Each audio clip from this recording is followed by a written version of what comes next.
welcome back to Ready Set College, your 30-minute destination for college knowledge. My name is Rob Schwartz, and I'm here today talking to you about understanding the rationale behind hiring an independent college counselor. So in our first segment, we talked about reasons you really should not consider hiring a counselor and that there are great resources on your campus. Now let's examine some reasons it does make sense that you should be pursuing someone like myself who understands this process and can directly help the needs of your family. You have, for all intents and purposes, a greater need than the average student. You want more hand-holding, you want more time with an individual, you want more face-to-face meeting time at times that it is convenient not just for the student or one parent, but your entire family. This is a good reason to retain an independent college counselor. We are accountable to you, and the time frame that we work is much wider than a traditional school counselor. You want or need services that are simply not provided by the school's services. That counselor either cannot because they do not have the skill set, or will not because that is a legal issue for them to offer advice in certain areas, and you still want that information and advice from a professional. You should seek out an independent counselor who has that specific advice. Third is, I need this greater convenience. I want a counselor to come to my home.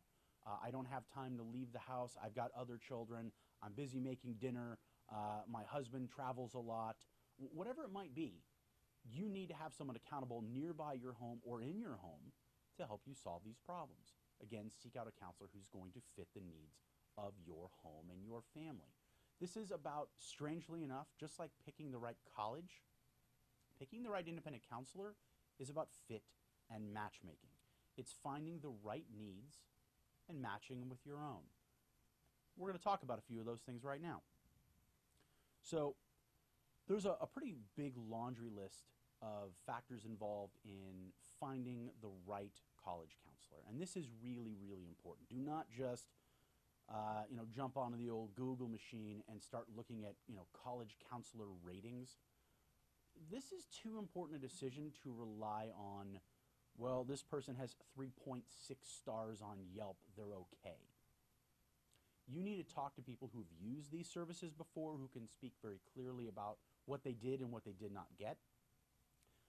You need to understand what their reputation is. So let's just kind of go through a list of items. I'm going to put a shot up on your screen right now, and it's going to be able to give you some important pieces. Let's just run through a few of them right now, shall we? So at the top of the list, do they get invited by schools to speak? What am I talking about here? This is about, do schools trust these people? Do the counselors at your school or other schools trust these people enough? Do they have enough integrity, enough honesty? Do they have good information that we're gladly going to give them a stage or a library to give a presentation and speak to our families because we trust this person?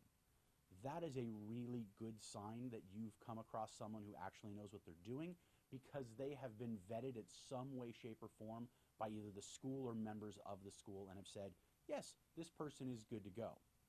Now, that doesn't always mean that's a fact. So there's plenty of organizations that can buy their way in or bribe their way into a school, go through a PTSA. Well, the PTSA isn't going to know heads from tails. But if the counseling staff is sponsoring the event, you should feel pretty good that the person there is going to know what they're talking about. Are they trusted within the community? This is where I'm going to tell you to reach out and ask people who've worked with other counselors. There's nothing better than a direct referral.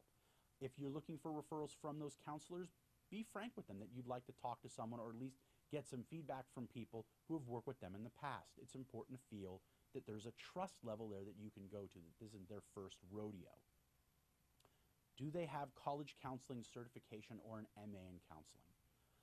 There are plenty of moms in particular whose first child was admitted to an Ivy League school or Stanford, and they are now convinced they should be college counselors. Sorry, that isn't how it works. There are reputable certification programs at places like UC San Diego, UCLA, UC Berkeley, that train instructors and professionals over generally a 1.5-year course. They can get their certification, or they have a master's in counseling. Either way, you should feel a little bit more comfortable.